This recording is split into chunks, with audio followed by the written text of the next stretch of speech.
Alright, welcome to SouFLoTV again, everybody. It's your host with the most. First of all, for the people who are asking me, yo, SouFlo, what happened to the video? You just put the video up and I wanted to hear what you were going to say, and the video just disappeared like that. I'm talking about the video about the Jamaican Marsha, about the Jamaican girl that was once a beauty pageant runner-up to Miss Jamaica, and she was also a track star that left her Gucci shoes in at the airport. She used to work for JetBlue. Left her Gucci shoes in the airport at LAX and eventually got caught and did some time, and in only 2 years she was out, and it was about 60 pounds of cocaine.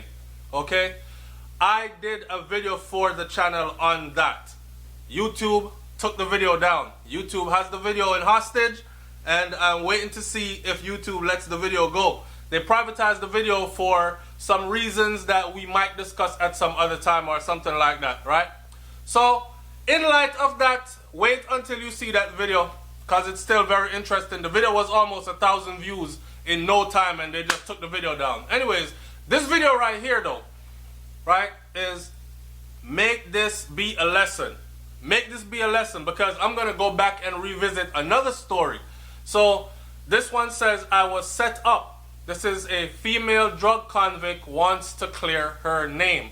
So a while back in the Star, this same story ran. Pretty much the same scenario, but a little bit different, and you can only imagine how many more Jamaican or Caribbean females are caught up in this thing right here.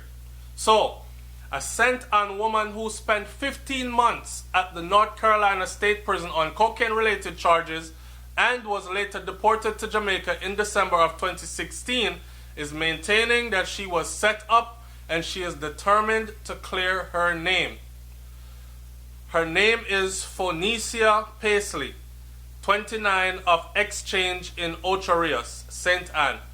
She was charged on July 28 of 2015 with trafficking in cocaine and possession with intent to sell and deliver cocaine after arriving at the Charlotte Douglas International Airport in the United States. Now, hear her story.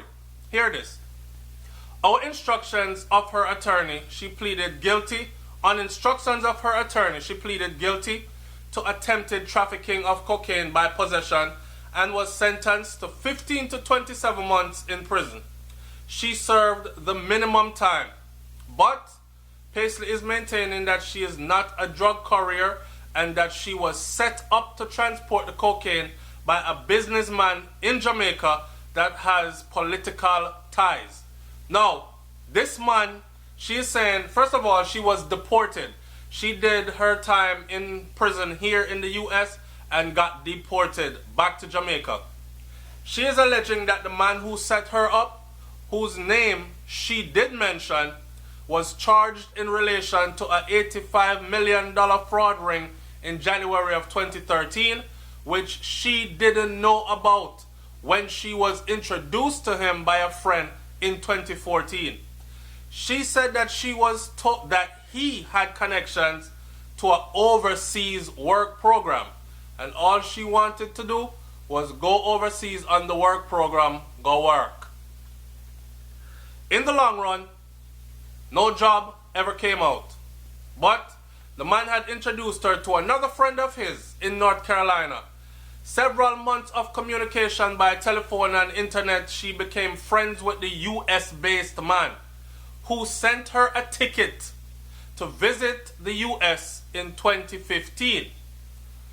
Paisley said that both men asked her to take a bag from Jamaica to the US with food items.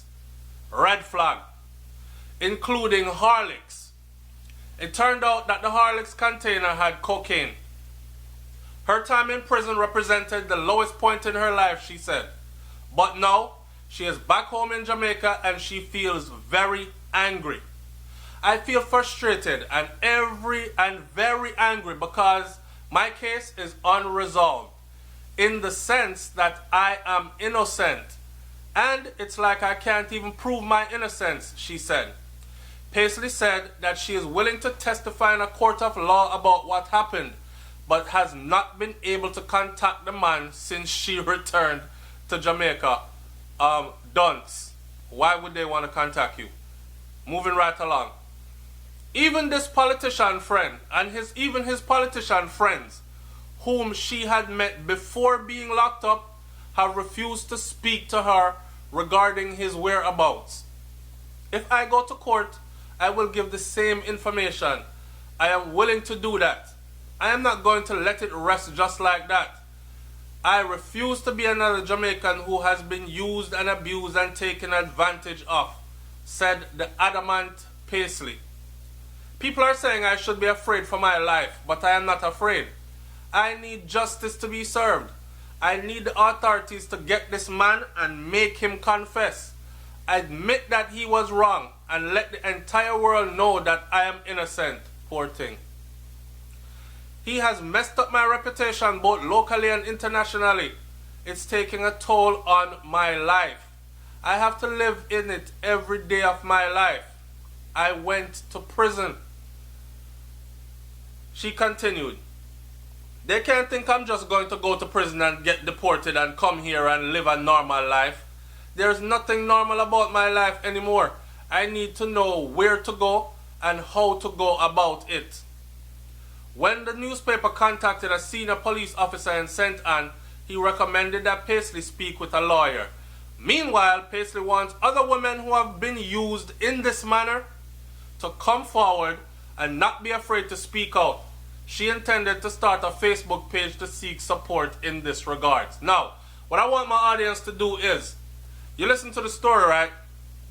Tell me if you think she was dunce, docile, or pretending she knew what time it was, she try a thing and she get catch, or she really just thought man buy her ticket to come visit overseas and ask her to bring up food items and that was gonna be it. Let me hear what you have to say in the comment section below. You know we ever say nothing for nothing or something for something? Alright, watch. Reggaeman says, it's hard to feel sorry for this young lady. What other reason would someone have to buy you a ticket and ask you to take a bag from Jamaica to the US for someone you hardly know? Miss a red flag. Whenever you are being checked in at the airport, you are always asked if you packed your bag yourself or someone have given you anything to take. You have quite an uphill battle on your hands, young lady. Vicky Wong said, she might be telling the truth, because years ago a lady who worked in one of the liquor stores in one of the airport asked me to take white rum to her brother in Florida. God was on my side because I didn't know she wanted me to transport liquid cocaine. I didn't even know cocaine could be made into a liquid form. You know, listen? Alright. That is an eye-awakening, eye-opener, brain-awakening. I didn't even know cocaine could be transformed into a liquid form. And somebody gave her one bottle of rum that work at a liquor store and said, carry this, go give me brother for me. You see how innocent that looks? But try explaining that to US authorities when them hold on upon you. One of her co-workers realized what was about to happen and told me, this big fat bald head greedy evil girl, she could have ruined your life just like that. From there, I never trusted anyone whenever I travel, not even my mother. This is my personal experience I'm sharing with you. So now hear that. Guest number 3 says, yeah, right. The truth is, the quick US dollar, the convicted criminal terrorist drug smuggler saw, like all her fellow drug smugglers who are busted weekly either at one or two major Jamaican airports or in the US, Canada or UK airports, all these scums with their makeup stories might be telling the truth after getting caught. Might be. Jordan Chase says, put a pip in it. What parish are you from? Everyone knows, do not take anything from anyone to travel with. Not even your shadow. Did you know this woman from the airport? If you did not, why were you so willing to take her package? Alright. Earl the Pearl says, I commend her bravery. She's doing the right thing, but the right thing is always a dangerous thing in Jamaica. Do you agree? Especially since he has political connections, and apparently she's still in touch with his politician friends, and even they won't tell her where he is. They might just decide to dash her with the silence, alright? Alright. Peter Gay says, lady, stop bringing highlights to your situation before you end up in deep trouble. Just be thankful you spent a short time in prison and that you are still alive. Guest number 3 says, rat smell cheese, but the cheese is sour. Last comment. John Dawes says, give me a break, girl. You try a thing and it didn't work out. Sir, you know Jamaican women are so naive. You see the dollar and you fall for it. You're a beautiful woman. Be wise and move on with your life. We all make mistakes. There are many comments on here that I could read on and on and on. What I want my audience to do is a couple of things. One, if you're going to travel, be aware that cocaine could be made into a liquid form and it is clear, translucent. Someone might give you a bottle of rum. We typically bring up rum from the Caribbean, right? I don't see nobody I bring up Horlicks because we sell Horlicks here. But rum and these things, we normally bring it up, even though we sell that here too. Anyways, be careful because illegal drugs can be made into other forms that you might not even know. And out of the goodness of your heart, you genuinely might be taking something up for somebody and you end up getting wrapped up by foreign authorities and there you are in a big hole full of caca and nobody there to draw you out, right? Alright, and all the names you're mentioning saying, this person give me that, them no want to hear nothing. You're going to have to prove every single thing in order to gain your freedom again. Also, I want you to leave in the comment section below if you have ever been into any of these situations. Has this ever happened to you? Somebody give you something for carry, you get catch with it, you do sometime, you come out. Is there any lessons here that you would like to teach to our fellow audience members? And again, do you think that this young lady was dumb, docile, naive, or was she just chasing the dollar and got caught? It's SouFLoTV, man. Like, comment, share, subscribe. Leave your comment in the comment section below. Let me hear what you think about this one. I'm up out of here. Peace. By the way, this story in particular was printed, and remember I said I was revisiting an old story. It was printed May 29th of 2017 in the Star newspaper out of Jamaica. Alright? I'm out. Peace.